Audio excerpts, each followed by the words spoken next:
Hey guys, tonight we step into the blistering, smoke-filled heart of a medieval blacksmith's forge, where every breath tastes like iron, soot, and the faint hint of singed hair. You trudge through the muddy path leading to the workshop, and immediately the heat hits you like a wall.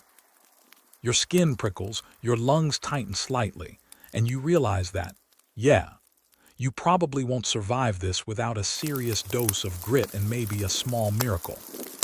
Sparks fly like tiny rebellious stars every time a hammer meets an anvil, and the metallic clang echoes off walls of stone and wood, creating a relentless, hypnotic percussion. So, before you get comfortable, take a moment to like the video and subscribe, but only if you genuinely enjoy what I do here. And let me know in the comments where you're tuning in from and what time it is for you. It's fascinating to see who's joining us from across the globe. Now dim the lights, maybe turn on a fan for that soft background hum, and let's ease into tonight's journey together. You step closer, toes sinking into the uneven dirt floor dusted with soot, hay, and stray scraps of metal. The forge itself is a roaring heart of fire, its bellows pumping rhythmically like some enormous, angry beast breathing life into molten metal. You squint against the glare, feeling sweat bead and drip down your back as the heat makes your tunic cling to you uncomfortably. Historians still argue whether early blacksmiths developed special cooling techniques beyond bare survival instinct, but whatever tricks they had, you're about to witness the raw, unfiltered grind of daily labor. The walls of the workshop are blackened from decades of smoke, every surface coated in a thin layer of ash. Rusted hooks dangle from the beams above, each holding tools that seem almost alive, ready to bite your fingers if you're careless. You notice a hammer larger than your forearm resting against the wall, and your hand twitches almost instinctively to lift it. But the sheer weight sends a shiver down your spine. This is not a place for the faint-hearted, nor for those who imagine medieval trades as quaint and gentle. One misstep, one lapse in concentration, and you could end up with a blister the size of a coin, a singed eyebrow, or worse, a crushed toe beneath an errant anvil. Across the room, an apprentice struggles to stoke the fire, flinging coal too enthusiastically and sending sparks into the air. A small yelp escapes as a tiny ember lands on the sleeve of his tunic, and you can almost feel the heat yourself. Working in a forge is an immersive, all-consuming challenge. It's not just the physical labor, but the constant mental awareness that if you misjudge a moment, a second, or even a glance, disaster is literally a spark away. The smell of molten metal, mingling with sweat and smoke, is suffocating yet strangely intoxicating, the kind of odor that becomes part of you after a few days, if you survive that long. The hammering rhythm dominates your senses. You start to feel it in your muscles, that repetitive strain that seems eternal. Each clang sends vibrations up your arms, through your shoulders, and down your spine, reminding you that medieval blacksmithing was a brutal workout, long before gyms or yoga existed. Fringe historians note that some smiths would create tiny charms or amulets to protect themselves from accidents, dangling them from their belts or nailing them into walls. You chuckle softly at the thought, tiny medieval insurance policies against molten disaster. You take a step closer to the anvil, watching as a piece of glowing iron bends and curves under the expert strikes of a master. The metal seems to dance and twist, glowing like a miniature sun in the otherwise dim workshop. You imagine trying that yourself, the weight of the hammer in your hands, the timing, the precision. It's exhausting just to watch. Historians still debate whether apprentices learned mostly through observation or brutal trial and error, but the evidence leans heavily toward the latter. Your body feels every imagined strike, every mistake you haven't yet made, and you realize that mere survival here is an art form in itself. Even the floor is treacherous, a mixture of dirt, ash and scrap metal. One wrong step, and you might step on a shard of iron or slip in a patch of ash-slicked mud. You edge toward a small workbench stacked with tongs, chisels, and hammers of every imaginable size. Each tool is a potential helper or a subtle nemesis, demanding respect and careful handling. You notice tiny notches carved into the handles, marks of years, perhaps decades of use.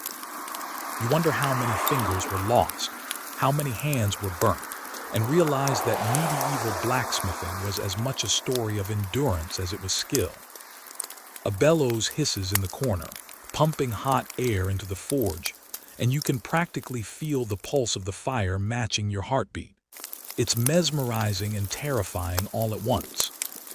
You shift slightly, aware that you're still just a visitor in this inferno, a temporary participant in the centuries-old ritual of heat, iron, and sweat. The rhythm becomes hypnotic. Your eyelids feel heavier, yet the anxiety of survival keeps you alert. A bead of sweat drips into your eye, stinging, and you flinch instinctively. You notice the faint outline of a sword in progress, a testament to both artistry and brutal physical labor. The master smith nods at you, a silent warning that respect and focus are the currency of the forge. You realize that surviving a day in this environment isn't about skill alone. It's about awareness, patience, and perhaps a healthy respect for your own mortality. Your muscles tighten in anticipation, your senses sharpen, and you prepare just a little for what the forge will demand of you. By now, the sounds, the smells, and the heat are fully enveloping you. It's sensory overload. Sparks flying, metal ringing, the hissing of fire, the grunt of exertion. You can almost see yourself here, forging iron in relentless repetition, every strike a negotiation with gravity, temperature, and your own physical limits. Fringe tales whisper of smiths surviving minor explosions, molten splatter and collapsing bellows, and you shiver at the thought, grateful you're only observing for now. And so, as the night deepens, you stand amid the roaring forge, a visitor temporarily immersed in the sweaty, dangerous, and strangely hypnotic world of a medieval blacksmith. If you survive these first steps, you might just make it to the next stage of learning about the real daily nightmare, the relentless labor, the ever-present danger, and the sheer physical strain that made each day a test of endurance. You glance at the glowing coals, inhale the iron-tinged smoke, and wonder if your modern comforts have ever truly made you appreciate anything at all. You step closer to the forge's mouth, feeling the heat lick your face like an impatient cat. The fire roars, and the air shimmers around it as if the room itself is breathing. You realize that the blacksmith day begins before sunrise and often stretches past sunset, leaving you drenched in sweat, lungs full of smoke, and every muscle screaming for mercy. Fringe historians argue that some of the tools you see weren't invented until decades later, but the essentials, the anvil, hammers, tongs, and bellows, have stayed virtually unchanged for centuries. You trudge forward, feet crunching on scattered metal scraps, dodging a molten sliver that shoots like a tiny comet from the forge. Survival here requires attention so sharp that even blinking at the wrong moment could cost you a finger. Your tunic clings to your back, soaked through with sweat, and you realize that medieval blacksmiths didn't have the luxury of breathable modern fabrics. Wool linen, sometimes patched rags, these were their uniforms, layered haphazardly in hopes of protection from both heat and sparks. And yet, sparks find their way everywhere. You duck instinctively as a red-hot shard lands a mere inch from your elbow. Scholars still argue whether blacksmiths wore leather aprons consistently or only on the most dangerous days, but the consensus is clear. Anything that could reduce burns was considered essential, and anything less was optional courage or maybe reckless hubris. The master smith hammers rhythmically on a glowing blade, every strike ringing against the anvil in a metallic heartbeat. You follow the sparks with your eyes, and your muscles tighten as if you're holding the hammer yourself. The piece of iron bends, curves, and straightens under the blows, and you wonder how many apprentices before you have cursed, burned, or smashed themselves in the same room. There's a strange beauty in it, though, the raw, unpolished choreography of force and precision.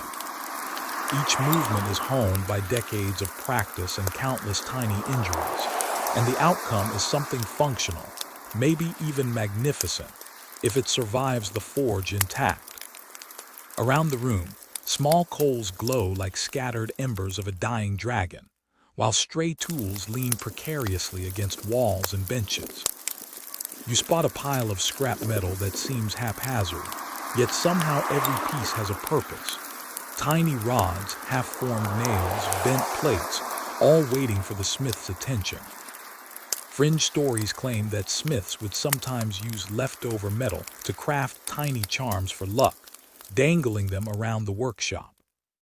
You smile faintly, imagining the tiny iron talismans guarding against molten mishaps or the curse of a runaway hammer. The floor beneath your boots is a mixture of soot, ash, and hardened mud.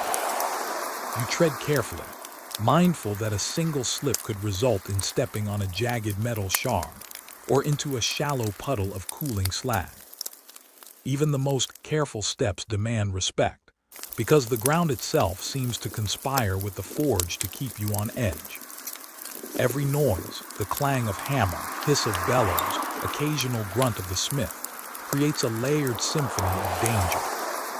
Historians still argue whether apprentices were intentionally tested through minor accidents, or whether the environment simply enforced rigorous survival instincts. But it's clear that few survived their first weeks without at least a minor burn or bruised knuckle. You move closer to the corner, where an apprentice struggles with a pair of tongs and a red-hot horseshoe. Sparks leap off the metal with every squeeze, and the air tastes of smoke, metal, and something vaguely like burnt leather. You inhale cautiously, trying to keep your lungs from coughing out the tiny particles. The apprentice fumbles, muttering under his breath, and you realize how easy it is to make mistakes here. Every second demands focus, yet the heat and smoke conspire against clarity. It's almost a meditative chaos, if meditation involved intense fear of molten metal and crushing anvils. On a low workbench, you notice tiny quills and scraps of parchment, evidence that some blacksmiths kept records of commissions, orders, or even small notes for apprentices. It's strange to imagine writing in a room that's simultaneously a sauna and a war zone of sparks. Historians still debate whether record-keeping was common in smaller workshops or reserved for larger guild operations. But one thing is certain. Managing both craft and chaos required incredible multitasking.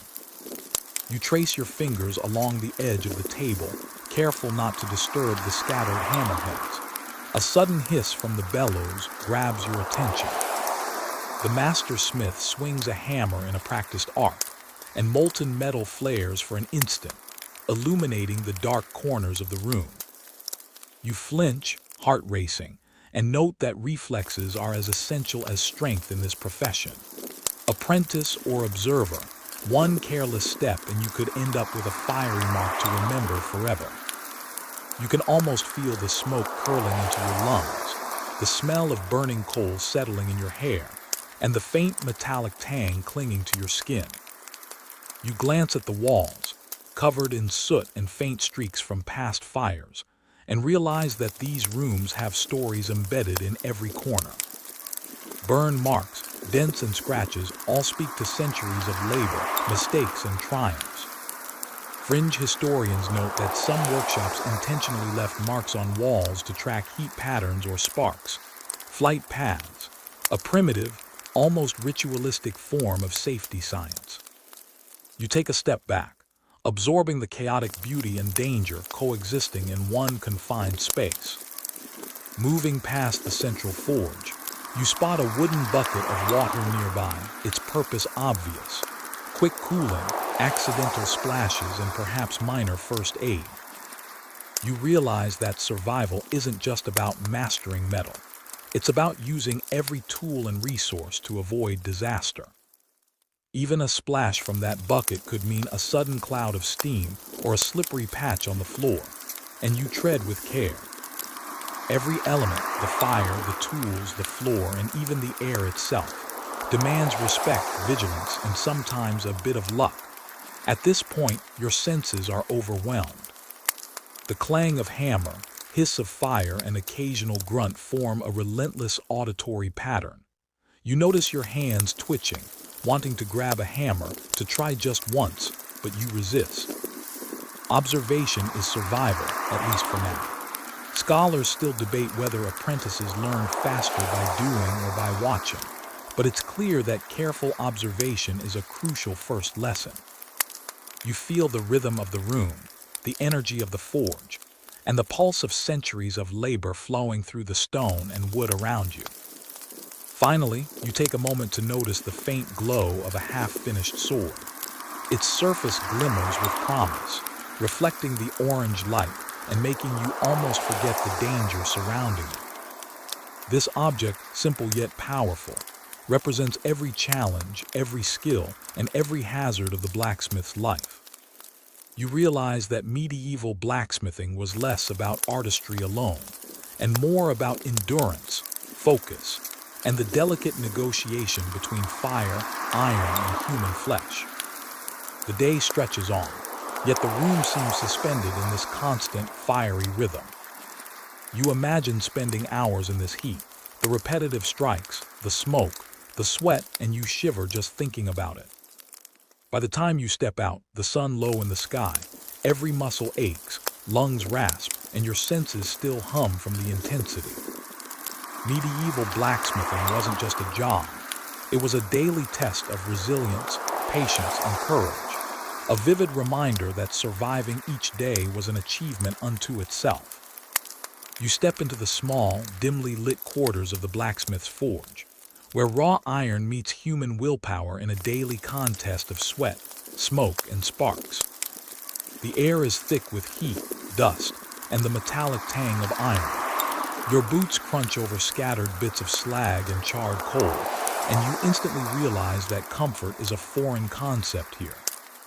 Historians still argue whether apprentices were formally trained in these cramped quarters or simply thrown into the chaos and expected to learn by watching or by minor burns. Either way, you immediately notice that survival isn't just a matter of strength. It's about rhythm, timing, and respect for both metal and fire. The master smith hammers a glowing piece of iron with precise, rhythmic strikes, each reverberating through the room like a heartbeat. You feel the vibrations up through your boots and into your very core. Sparks leap from the anvil in unpredictable arcs, and your reflexes tighten instinctively. This is no place for daydreamers. Every second demands your full attention. A single lapse could mean a seared hand or worse. Fringe accounts tell of apprentices who lost toes or fingers in their first week, but they often wore these injuries as badges of honor, a testament to their survival instincts and tenacity. You watch closely, absorbing both the technique and the subtle dance between human and molten metal. Your clothing clings uncomfortably to your skin, soaked in sweat from the room's relentless heat. Wool and linen do little to protect you from flying sparks, yet they're all you've got. Leather aprons, when available, offer partial defense, but even these can't stop the tiny shards that dart unpredictably from the forge. You step carefully, avoiding the puddles of water used to cool hot iron. Historians still debate whether water buckets were primarily for practical cooling, or also served as early fire safety tools, but you quickly learn to respect their presence. One misstep and you could slip into a scalding spray, a mistake that feels painfully immediate. The smell of soot and smoke is overwhelming, curling into your hair and settling in your nostrils. You inhale cautiously, tasting the iron in the air and feeling the heat press against your chest. The forge's bellows hiss and groan rhythmically, maintaining the perfect inferno for shaping metal. You realize how much the blacksmith relies on this constant airflow to prevent the fire from dying and to control the temperature of every blade, horseshoe, and tool being forged. Each strike, each adjustment is deliberate, precise, and dangerous. Nearby, an apprentice struggles with a stubborn iron rod, twisting it with tongs as it resists his every effort. Sparks jump unpredictably, lighting the room in brief flashes of red and orange. The apprentice mutters under his breath, hands raw and blistered. You notice that medieval blacksmithing required not just skill, but stamina, patience, and nerves of steel. Fringe historians note that some smiths secretly experimented with rudimentary protective coatings or quick cooling techniques, but most relied on brute force, instinct, and a healthy respect for fire. The floor is uneven, littered with discarded scraps of metal, charred wood, and hardened mud. Every step is a careful calculation. You can feel tiny shards crunch under your feet and sometimes, if unlucky, stab upward just enough to remind you that the floor is as much an adversary as the forge itself. This is a place where vigilance never sleeps, where minor mistakes accumulate into potential disaster. Even breathing requires care, lest you inhale too deeply and choke on floating embers or metal dust. You glance at the walls, blackened from centuries of smoke, etched with scars from misplaced hammers and errant sparks. They tell stories without words, chronicling generations of toil, accidents, and triumphs. Small tools lean precariously against benches, and you notice the deliberate chaos of the workshop. Every hammer, anvil, and tongs has its place. Yet everything seems teetering on the brink of disaster. Fringe accounts suggest some smiths left marks intentionally, mapping the trajectory of sparks or the temperature zones of the forge, creating an early form of workplace safety. Your attention is drawn to the bellows, rhythmically puffing life into the fire. The master smith adjusts it with practiced ease, controlling the inferno with an almost ritualistic precision. You realize that blacksmiths weren't just shaping metal. They were shaping time itself. Every movement of hammer and tongs interacts with the fire, the iron, and even the air. Scholars still debate whether the efficiency of medieval forges was primarily due to technique or sheer instinct, but the evidence is clear. Experience is everything. Across the room, a small pile of metal scraps catches your eye. Some pieces are bent, some cracked, others partially finished. The master smith picks up one, examining it under the firelight. Fringe stories claim that some smiths used these scraps to craft miniature charms or tokens, supposedly for luck or to ward off mishaps in the forge. You can't help but imagine the tiny iron talismans clattering around the workshop, quietly offering protection from molten danger. You notice the apprentice wiping sweat from his brow, hands shaking by now. Your sense of time has shifted. Days aren't measured by hours anymore, but by how many times the fire is fed, how often the bellows sigh, how many pieces pass across the anvil. You wake with the same dull ache, the same faint smell of smoke embedded in your hair and clothes, and you no longer question it. This is simply how your body exists now. Today brings a different kind of pressure. The Lord's steward arrives, boots clean, voice sharp, eyes already scanning the forge like he owns the air inside it. Technically, he does. You're reminded quickly that your labor isn't fully yours. Feudal obligations mean certain jobs come first, paid or not. Horseshoes for the manor. Repairs for weapons you hope won't be used nearby. Mainstream historians note that blacksmiths often owed labor as part of their tenancy, a detail that sounds reasonable on parchment, but feels heavier when you're the one swinging the hammer. You work carefully, knowing mistakes here cost more than pride. The steward watches, arms folded, impatience radiating off him. Sweat drips down your spine despite the chill creeping in through the open door. The irony isn't lost on you. Even surrounded by fire, you're never entirely warm. Historians still argue whether blacksmiths enjoyed higher status than other peasants, but moments like this make the hierarchy clear. Skill doesn't erase power, it only makes you useful to it. The task itself is demanding. Shaping metal to fit a horse's hoof requires precision, not brute strength. You heat, shape, test, adjust, over and over. A poorly fitted shoe can lame an animal, and a lame horse reflects badly on everyone involved, especially you. Fringe anecdotes tell of blacksmiths blamed for accidents far beyond their control. Watching the steward's expression, you believe those stories. When the work is done, there's no praise. Just a nod, a note made somewhere, and the man is gone. The forge feels quieter after, though nothing has changed. The fire still burns. The anvil still waits. You exhale slowly and move on to the next job because dwelling doesn't help. Later, villagers return, this time with domestic needs. A cracked cooking pot, a broken latch, a blade that won't hold an edge anymore. These feel more personal, more grounded. You recognize faces. You know which repairs matter most to which families. Scholars sometimes debate whether blacksmiths acted as informal community anchors. Fixing small, essential things like this, you feel closer to that idea than you did earlier. Still, the toll accumulates. Your shoulders ache with a deep grinding sensation, like stones rubbing together. You stretch when you can, though you don't really know how. Knowledge of the body here is practical, not medical. If something breaks, you work around it. If pain persists, you endure.